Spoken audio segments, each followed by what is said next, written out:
Moïse Katumbi est-il congolais? La question cristallise le débat politique en République démocratique du Congo.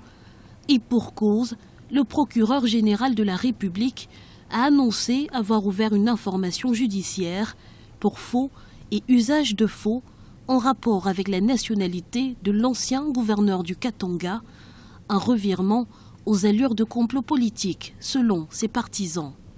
Si réellement le procureur veut être juste et non injuste, il doit d'abord commencer par interpeller Sami Badibanga, qui a été nommé Premier ministre alors qu'il a menti et jusqu'aujourd'hui où nous parlons, il continue à être citoyen belge.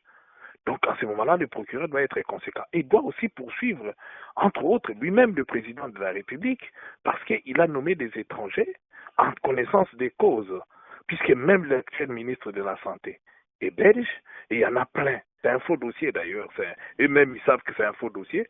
Rien n'est moins sûr, car si la question peut paraître anecdotique dans d'autres pays, elle soulève un problème majeur au regard de la Constitution de 2006 qui interdit expressément dans son article 10 la binationalité.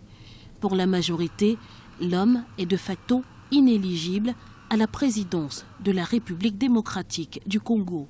Les candidats au sommet de l'État ne doivent donc faire l'objet d'aucun doute juridique sur leur nationalité. Il est dès lors évident qu'un candidat qui a eu une nationalité étrangère y a en toute hypothèse renoncé sans faire une demande formelle pour retrouver la nationalité congolaise ne peut être partant aux prochaines élections présidentielles. C'est donc une troisième épée de Damoclès qui menace désormais le candidat Katumbi après sa condamnation dans une affaire immobilière et les accusations d'atteinte à la sûreté de l'État. Si ce dernier reconnaît les faits qui lui sont reprochés, il devra entamer une procédure pour recouvrer sa nationalité d'origine, une procédure à l'issue incertaine alors que les échéances électorales approchent à grands pas. Hasard du calendrier ou acte prémédité, et dans les rues de Kinshasa, les spéculations vont bon train.